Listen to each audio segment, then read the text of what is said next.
Hi, ನಾನು Sandeep from tech in Kannada. ಎಲ್ರಿಗೂ ಇವತ್ತಿನ ಭಾನುವಾರದ ಟೆಕ್ ನ್ಯೂಸ್ಗೆ ಸ್ವಾಗತ ಸುಸ್ವಾಗತ. ಬನ್ನಿ ಡೈರೆಕ್ಟಾಗಿ ಇವತ್ತಿನ ಟೆಕ್ ನ್ಯೂಸನ್ನು ಶುರು ಮಾಡೋಣ.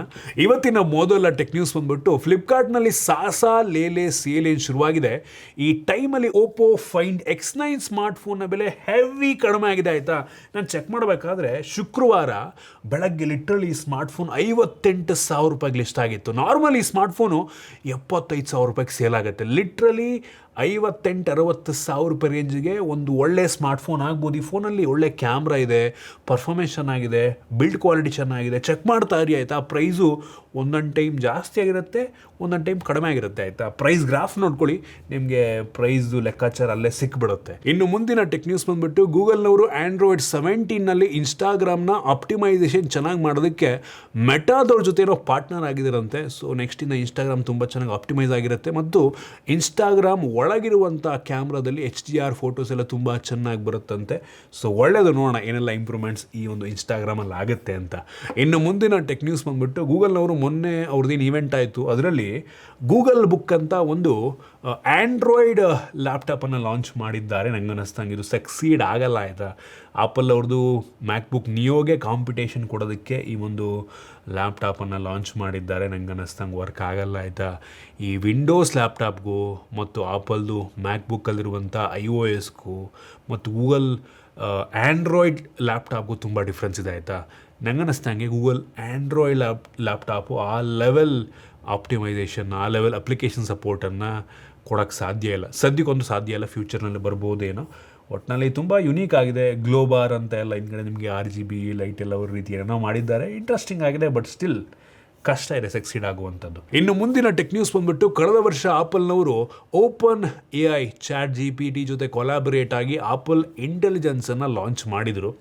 ಅದಷ್ಟೊಂದೇನು ಸಕ್ಸಸ್ ಆಗಲಿಲ್ಲ ಆಯಿತಾ. ಇದೀಗ ಆಪಲ್ನವರು ಅವ್ರದ್ದು ಸಿರಿಗೆಲ್ಲ ಈಗ ಜೆಮಿನೈ ಇಂಟಿಗ್ರೇಷನ್ ಮಾಡ್ತಾ ಇದ್ದಾರೆ. ಸೊ ಒಂದು ರೀತಿ ChatGPTಯನ್ನು ಆಪಲ್ನವ್ರು ಕೈ ಬಿಡ್ತಾವ್ರೆ ಆಯಿತಾ. ಸೊ ಇದೀಗ ಓಪನ್ AIನವರು ಆಪಲ್ ಮೇಲೆ ಕೇಸ್ ಹಾಕವ್ರೆ.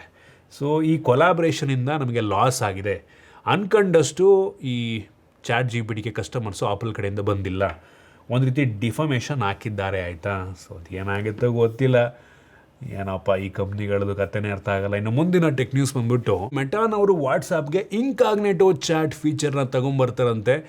ಏನು ಯೂಸು ದೇವರೇ ಗೊತ್ತಿಲ್ಲ. ಬ್ರೌಸರ್ನಲ್ಲಿ ಯಾವ ರೀತಿ ಇನ್ಕಾಗ್ನೇಟೋ ಮೋಡ್ ಇರುತ್ತೋ ಆ ರೀತಿ ಈ ವಾಟ್ಸಾಪ್ಗೆ ಇನ್ಕಾಗ್ನೇಟೋ ಚಾಟು. ಆಲ್ರೆಡಿ ಈ ಒಂದು ವಾಟ್ಸಾಪ್ಗೆ ಎಂಡ್ ಟು ಎಂಡ್ ಎನ್ಕ್ರಿಪ್ಷನ್ ಇದೆ. ಅದಾದ್ಮೇಲೆ ಇನ್ಕಾಗ್ನೇಟೋ ಚಾಟ್ ಯಾಕೆ ಬೇಕು ನನಗೆ ಗೊತ್ತಿಲ್ಲ. ಅದು ಯಾವ ಥರ ಯೂಸ್ ಆಗುತ್ತೋ ಐಡಿಯಾ ಇಲ್ಲ. ನೆಕ್ಸ್ಟ್ ಬರಬೇಕು ಅಪ್ಡೇಟ್ ಆಯಿತಾ. ಮೋಸ್ಟ್ಲಿ ನೆಕ್ಸ್ಟು ಈ ವಾಟ್ಸಾಪಿಂದು ಎಂಡ್ ಟು ಎಂಡ್ ಎನ್ಕ್ರಿಪ್ಷನ್ನ ತೆಗಿಬೋದು ನಂಗೆ ಅನ್ನಿಸ್ತಂಗೆ ಆಯಿತಾ. ಏನಾಗ ಗೌರ್ಮೆಂಟ್ ಅವ್ರದ್ದು ಗೈಡ್ಲೈನ್ಸ್ ಎಲ್ಲ ಇದೆ. ನೆಕ್ಸ್ಟ್ ಗೌರ್ಮೆಂಟ್ ಅವ್ರು ಕೇಳಿದಾಗೆಲ್ಲ ವಾಟ್ಸಪ್ ಚಾಟ್ ಎಲ್ಲ ಕೊಡಬೇಕಲ್ಲ ಮೆಟಾನವರು. ಈ ಎಂಡ್ ಟು ಎಂಡ್ ಎನ್ಕ್ರಿಪ್ಷನ್ ಇದ್ರೆ ಅದನ್ನೆಲ್ಲ ಮಾಡೋದಕ್ಕಾಗಲ್ಲ. ಅದಕ್ಕೋಸ್ಕರನೇ ಅದನ್ನ ತೆಗೆದುಬಿಟ್ಟು ಮೋಸ್ಟ್ಲಿ ಇನ್ಕಾಗ್ನೇಟೋ ಚಾಟ್ ಫೀಚರ್ನ ಕೊಡ್ತಾರ ಏನೋ ಗೊತ್ತಿಲ್ಲ. ತುಂಬ ಕಷ್ಟ ಇದೆ. ನೆಕ್ಸ್ಟು ನಮ್ಮ ವಾಟ್ಸಪ್ನ ಗೌರ್ಮೆಂಟ್ ಅವರೆಲ್ಲ ಕದ್ಬಿಟ್ಟು ನೋಡ್ಬೋದು, ಹೇಳೋಕ್ಕಾಗಲ್ಲ. ಇನ್ನು ಮುಂದಿನ ಟೆಕ್ ನ್ಯೂಸ್ ಬಂದ್ಬಿಟ್ಟು ಚೈನಾದಲ್ಲಿ ಜೆನ್ಸಿಗಳು ಒಂದು ಯುನೀಕ್ ಆಗಿರುವಂಥ ರಿಯಲ್ ವರ್ಲ್ಡ್ ಗೇಮನ್ನು ತೊಗೊಂಬಂದಿದ್ದಾರೆ ಆಯಿತಾ. ಅಂದರೆ ಒಂದು ರಿಯಲ್ ವರ್ಲ್ಡಲ್ಲಿ ಫಾರ್ ಎಕ್ಸಾಂಪಲ್ ನಿಮ್ಮ ಮನೆ ಆಗಿರ್ಬೋದು ಅಥವಾ ಎಲ್ಲೋ ಒಂದು ಕಡೆ ಹೊರಗಡೆ ಜಾಗವನ್ನು ಅದು ಗೇಮ್ ರೀತಿ ಕನ್ವರ್ಟ್ ಮಾಡುತ್ತೆ ಆಯಿತಾ. ಸೊ ಒಂದು ಕೈಯಲ್ಲಿ ನೋಡ್ತಾ ಇದ್ದೀರಾ, ಒಂದು ವಿಡಿಯೋ ತೋರಿಸ್ತಾ ಇದ್ದೀನಿ ಸ್ಮಾರ್ಟ್ಫೋನಲ್ಲಿ. ನಿಮಗೆ ಪೋಕೆಮಾನ್ ಗೋ ಇತ್ತಲ್ವ, ಸೊ ಆ ರೀತಿ ಸಿಮಿಲರ್ ಗೇಮು. ಕಾನ್ಸೆಪ್ಟ್ ಇಂಟ್ರೆಸ್ಟಿಂಗ್ ಆಗಿದೆ. ಅದನ್ನು ಎಕ್ಸಿಕ್ಯೂಟ್ ಯಾವ ಥರ ಮಾಡ್ತಾರೋ ಗೊತ್ತಿಲ್ಲ. ಒಟ್ಟಿನಲ್ಲಿ ಚೆನ್ನಾಗಿ ಅನ್ನಿಸ್ತಾ ಇದೆ. ಬರಬೇಕಿದು ನೆಕ್ಸ್ಟು ನಮ್ಮ ದೇಶಕ್ಕೂ. ಬಟ್ ಈ ಥರ ಎಲ್ಲ ಆದರೆ ತುಂಬ ಕಷ್ಟ. ಮಕ್ಕಳೆಲ್ಲ ರೋಡ್ ಮಧ್ಯೆ ಎಲ್ಲ ಗನ್ನಿಂಗ್ ಇಟ್ಕೊಂಡ್ಬಿಟ್ಟು ಮುಳುಗ್ಬಿಟ್ರೆ ಏನು ಮಾಡ್ತೀರಾ? ಸವಾಸಲ್ಲ. ಇನ್ನು ಮುಂದಿನ ಟೆಕ್ ನ್ಯೂಸ್ ಬಂದ್ಬಿಟ್ಟು ಸ್ಯಾಮ್ಸಂಗ್ ಅವರು ನೆಕ್ಸ್ಟ್ ಲಾಂಚ್ ಮಾಡುವಂಥ ಸ್ಯಾಮ್ಸಂಗ್ ಗ್ಯಾಲಕ್ಸಿ Z Fold 8ಅಲ್ಲಿ 2 ರೀತಿಯ ಫೋಲ್ಡಬಲ್ ಇರುತ್ತೆ ಅಂತ ನಿಮಗೆ ಗೊತ್ತು ಆಯಿತಾ. ಒಂದು ಸ್ಕ್ವೇರ್ ಟೈಪು, ಅಂದರೆ ಸ್ಕ್ವೇರ್ ಟೈಪ್ ಇರುತ್ತೆ, ಓಪನ್ ಮಾಡಿದಾಗ ಆಸ್ಪೆಕ್ಟ್ ರೇಷಿಯೋ ಚೇಂಜ್ ಆಗುತ್ತೆ. ಮತ್ತಿನ್ನೊಂದು ನಾರ್ಮಲಿ ಫೋನ್ ರೀತಿ ಇರುತ್ತೆ, ಓಪನ್ ಮಾಡಿದಾಗ ಹಿಂಗಾಗುತ್ತೆ.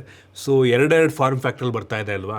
ಸೊ ಇದರಲ್ಲಿ ಒಂದು ಫೋನಲ್ಲಿ ಬರೀ 2 ಕ್ಯಾಮ್ರಾ ಇರುತ್ತೆ ಅಂತ ಹೇಳಲಾಗ್ತಾ ಇದೆ. ಮೋಸ್ಟ್ಲಿ ಈ ವೈಡ್ ಇರುತ್ತಲ್ವ, ಸೊ ಅದರಲ್ಲಿ 2 ಕ್ಯಾಮ್ರಾ ಮಾತ್ರ ಇರುತ್ತಂತೆ ಮತ್ತು ಬ್ಯಾಟ್ರಿ 4800 mAh ಕೆಪಾಸಿಟಿ ಅಂತ ಹೇಳ್ತಾ ಇದ್ದಾರೆ. ನೋಡಬೇಕು ಏನಾಗುತ್ತೆ ಅಂತ. ನಾನಂತೂ ಎಕ್ಸೈಟ್ ಆಗಿದ್ದೇನೆ. ಈ ಒಂದು ವೈಡ್ ಫೋಲ್ಡಬಲ್ ಯಾವ ರೀತಿ ಇರುತ್ತೆ, ಆಸ್ಪೆಕ್ಟ್ ರೇಷಿಯೋ ಡಿಫ್ರೆಂಟ್ ಆಗಿರುತ್ತೆ ಈ ಸಲ. ಸೊ ಎರಡನ್ನು ತೋರಿಸ್ತಾ ಇದ್ದೀನಿ, 2 ಯಾವ ರೀತಿ ಇರುತ್ತೆ ಅಂತ ಕಾನ್ಸೆಪ್ಟ್. ಪ್ರೀವಿಯಸ್ಲಿ ಟೆಕ್ ನ್ಯೂಸಲ್ಲಿ ಇದನ್ನು ಕವರ್ ಮಾಡಿದ್ದೆ ನಾನು. ಇನ್ನು ಓಪೋನವರು ಇನ್ನು ಕೆಲವು ದಿನಗಳಲ್ಲಿ ಫೈಂಡ್ X9 ಅಲ್ಟ್ರಾ ಸ್ಮಾರ್ಟ್ಫೋನ್ನ ಫೈನಲಿ ನಮ್ಮ ದೇಶದಲ್ಲಿ ಲಾಂಚ್ ಮಾಡ್ತಾ ಇದ್ದಾರೆ. Premium flagship one of the best camera ಇರುವಂಥ ಸ್ಮಾರ್ಟ್ಫೋನ್. ಈ ಫೋನ್ಗೂ ಸಹ ನಿಮಗೆ ಟೆಲಿಫೋಟೋ ಎಕ್ಸ್ಟೆಂಡರ್ ಎಲ್ಲ ಬರುತ್ತೆ ಆಯಿತಾ.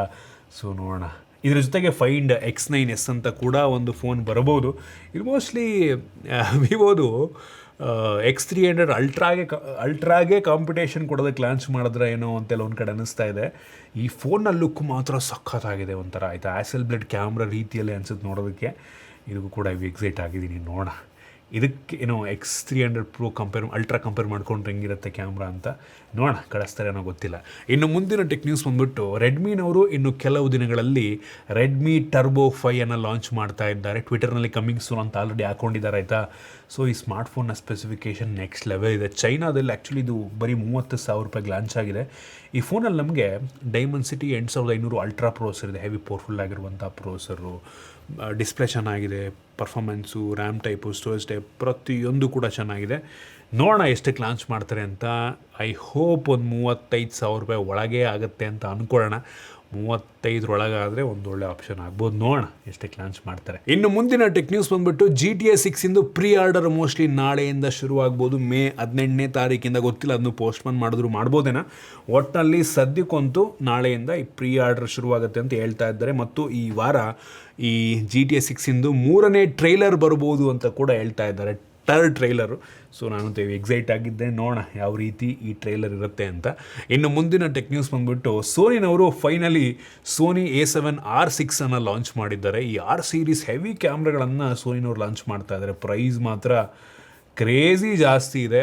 ಅಪ್ರಾಕ್ಸಿಮೇಟ್ಲಿ 4.5 ಲಕ್ಷ ಆದರೂ ಆಗ್ಬೋದೇನಪ್ಪ ನಮ್ಮ ದೇಶದಲ್ಲಿ. ಏನಕ್ಕೆ ಅಂದರೆ ಅಮೆರಿಕಾದಲ್ಲೇ $4,500 ಅಂದರೆ 4,78,000 ರೂಪಾಯಿ ಅಮೆರಿಕಾದಲ್ಲೇ ಆಗುತ್ತೆ. ಯಪ್ಪ ದೇವ್ರೆ, ಈ ಡಾಲರ್ ಪ್ರೈಸ್ ಎಲ್ಲ ಜಾಸ್ತಿ ಆದಮೇಲೆ ತುಂಬ ಕಷ್ಟ ಆಗಿಬಿಟ್ಟಿದೆ ಆಯಿತಾ. ಇದ್ರ ಮೇಲೆ ಅಡಿಷ್ನಲ್ GST ನಮ್ಮ ದೇಶದಲ್ಲಿ ಆ್ಯಡ್ ಆಗ್ಬೋದು. ಕತೆ ನೋಡೋಣ ಏನಾಗುತ್ತೆ ಅಂತ. ಯಪ್ಪ ದೇವ್ರೆ, ಕೆನಾನ್ R5 Mark II ಬೇರೆ ಲಾಂಚ್ ಆಗಿದೆ, ಅದೂ ಪ್ರೈಸ್ ಜಾಸ್ತಿ ಇದೆ.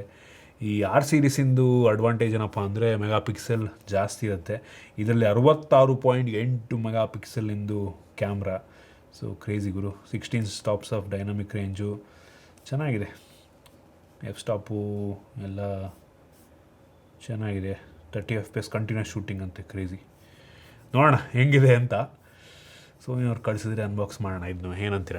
ಇನ್ನು ಮುಂದಿನ ಟೆಕ್ ನ್ಯೂಸ್ ಬಂದುಬಿಟ್ಟು ರೀಸೆಂಟ್ ಸ್ಟಡಿಯ ಪ್ರಕಾರ ಈ ChatGPT ಬಂದಮೇಲೆ ಸ್ಟೂಡೆಂಟ್ಸ್ಗಳದ್ದು ಗ್ರೇಡ್ ತುಂಬ ಇಂಪ್ರೂವ್ ಆಗಿದೆಯಂತೆ. ತುಂಬ ಇಂಪ್ರೂವ್ ಆಗಿದೆಯಂತೆ. 30% ರೈಸ್ ಆಗಿದೆಯಂತೆ ಎ ಗ್ರೇಡ್ಗಳು ಈ ChatGPT ಬಂದಮೇಲೆ. ಅದು ಹೆಂಗೆ ಅಂತ ಗೊತ್ತಿಲ್ಲ ಗುರು. ಅಲ್ಲ, ಮಕ್ಕಳು ಎಕ್ಸಾಮ್ ಬರಬೇಕಾದ್ರೆ ChatGPT ನೋಡಿಕೊಂಡು ಬರಿತಾವ್ರ ಅಥವಾ ಈ ChatGPTಯಿಂದ ಅವ್ರಿಗೆ ಅರ್ಥ ಚೆನ್ನಾಗಿ ಆಗ್ತಾ ಇದೆಯಾ ಏನೋ ಗೊತ್ತಿಲ್ಲ. ಒಟ್ಟಿಗೆ ಗ್ರೇಡ್ಸ್ ಎಲ್ಲ ಇಂಪ್ರೂವ್ ಆಗಿದೆಯಂತಪ್ಪ ಮಕ್ಕಳದು. ಒಳ್ಳೆಯದು. ಇದಿಷ್ಟು ಇವತ್ತಿನ ಟೆಕ್ ನ್ಯೂಸ್. ಐ ಹೋಪ್ ನಿಮಗೆ ಇವತ್ತಿನ ಟೆಕ್ ನ್ಯೂಸಲ್ಲಿ ಕೆಲವೊಂದು ಹೊಸ ವಿಷಯ ತಿಳೋಕ್ಕೆ ಸಿಕ್ಕಿದೆ ಅಂತ ಅನ್ಕೋತೀನಿ. ಇಷ್ಟ ಆಗಿದ್ರೆ ಲೈಕ್ ಮಾಡಿ, ಶೇರ್ ಮಾಡಿದೈತಿ. ನಮ್ಮ ಬೇರೆ ವಿಡಿಯೋಗಳಿಗೆ ನಮ್ಮ tech in Kannada YouTube channel subscribe ಮಾಡ್ಕೊಂಡಿಲ್ಲ ಅಂದರೆ ಈಗಲೇ ಸಬ್ಸ್ಕ್ರೈಬ್ ಮಾಡ್ಕೊಳ್ಳಿ ಮತ್ತು ಬೆಲ್ ಐಕಾನ್ ಕೂಡ ಕ್ಲಿಕ್ ಮಾಡ್ಬೋದು. ಸಿಗೋಣ ಮತ್ತೆ ಮುಂದಿನ ವಿಡಿಯೋದಲ್ಲಿ.